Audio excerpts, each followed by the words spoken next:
மகாபிரிவாச்சரணம். ஸ்ரீ லலிதா ரகசியநாமத்தில் பக்தி விதைகள் இப்பொழுது அம்பிகையை நமக்கு ஞானத்தின் மூலமாக விளக்கிக் கொண்டு இருக்கிறார்கள். அவள் எப்படிப்பட்டவள்? ஏனென்றால் பிரம்மம் என்று சொல்லக்கூடியதற்கு மிகவும் அருகில் வந்து விட்டோம் இல்லையா? அப்ப இந்த பிரம்மத்தின் குணங்களாக ஒவ்வொன்றாக சொல்லி சொல்லி அந்த நாமங்களை சொல்லி அவள் இப்படி இருக்கிறாள் என்று நமக்கு சொல்கிறார்கள். அதனால தான் லீலா கிளிப்த பிரம்மாண்ட மண்டலான்னு சொன்னாங்க. அடுத்தது அத்ருஷ்யான்னு சொல்லிட்டு இப்போ அதற்கு தொடர்புடையதாக இன்னொரு நாமத்தையும் சொல்கிறார்கள். ஓம் திருஷ்யரஹிதாயை நமஹ. ஓம் திருஷ்யரஹிதாயை நமஹ. அப்போ திருஷ்யம் அப்படிங்கிறது நம்ம என்ன சொன்னோம்? பார்ப்பது, புலப்படுவது, அதெல்லாம் நம்ம சொன்னோம் இல்லையா? அப்போ திருஷ்ய ரஹிதா அப்படின்னா புலப்படுவதற்கு ஒன்றுமே இல்லாதவளாக இருக்கிறாள். எப்படி அப்போ நம்ம பார்க்கக்கூடிய ரூபங்கள் எல்லாம் என்ன? அவள் கிடையாதா என்றால் நமக்கு ஒரு உருவத்தை கல்பித்து கொடுக்கிறாள் நாம் அவளை பற்றி கொள்வதற்கு. அதனால தான் குருவந்தனம் செய்யும் பொழுது கூட எப்படி சொல்லுவாங்க அப்படின்னா, பாவாதீதம் திரிகுணரகிதம் அப்படின்னு சொல்லுவாங்களாம். குரு எப்படின்னா குணங்கள் அனைத்தையும் கடந்தவராக இருக்கக்கூடியவராகத்தான் குரு இருக்கிறார் அப்படின்னு. அப்போ குரு நமக்கு சொல்லிக் கொடுக்கக்கூடிய விஷயங்கள் தான். அவர் தானே நமக்கு கடவுளை காண்பித்து கொடுக்கிறார். இதுதான் கடவுள், இப்படித்தான் இருக்கும் பிரம்மம், இதுதான் அப்படின்னு சொல்லுவாங்க. இதைத்தான் சொல்லும் பொழுது பிருஹதாரண்யோபநிஷத்துல அழகாக சொல்லுவாங்களாம். குருவாக இங்கு யார் வருகிறார் என்றால் யாக்ஞவல்கியர் வர்றாரு. இங்கே ஸ்வீடனாக யார் வருகிறார் என்றால் உஷஸ்தன் வருகிறார். இப்ப சீடனுக்கு என்ன உபதேசம் செய்கிறார் என்றால் பிரம்மம் எப்படி இருக்கும் அப்படின்னு சொல்கிறார். இப்ப எதையாச்சும் நம்ம சொல்ல முடியுமா? யானை போல இருக்கும், புலியை போல இருக்கும், குயிலை போல இனிமையாக பாடும், கிளியை போல அழகாக பேசும், எதையாச்சும் நம்ம சொல்ல முடியுமா? ஒன்றுமே சொல்ல முடியாது. தென்றல் போல அப்படியே இருக்கும் அப்படின்னு உணர முடியுமா? அப்படின்னா உணரத்தான் முடியும், பார்க்க முடியாது இல்லையா? அப்ப அவர் என்ன சொல்கிறார்? ஒன்றாக சொல்லி பிரம்மம் இப்படி இருக்கும், அப்படி இருக்கும் என்று அதனுடைய ஒவ்வொரு தன்மைகளாக சொல்லி சொல்லி கொண்டே வரும் பொழுது உஷஸ்தன் சொல்கிறாரா, எனக்கு நீங்கள் நேரடியாக பதிலை சொல்லுங்கள்.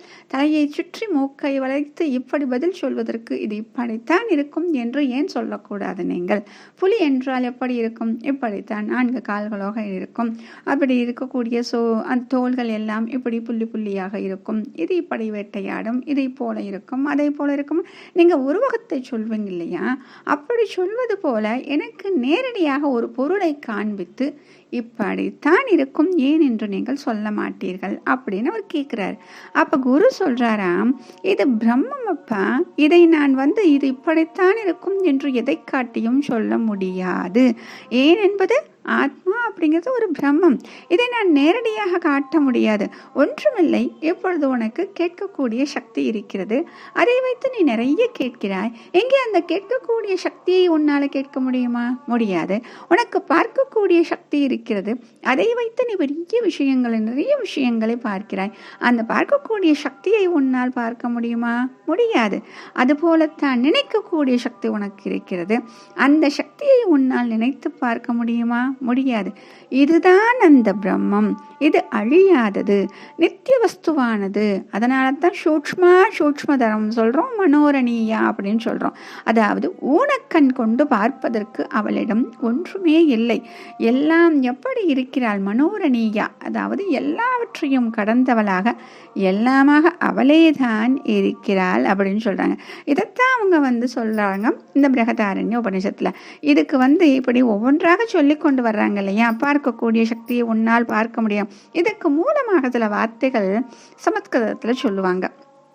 எப்படி சொல்லுவாங்க அப்படின்னா, நான் திருஷ்டாரம் பஷ்யேகே, அதாவது பார்க்கக்கூடிய சக்தியை உன்னால் பார்க்க முடியாது.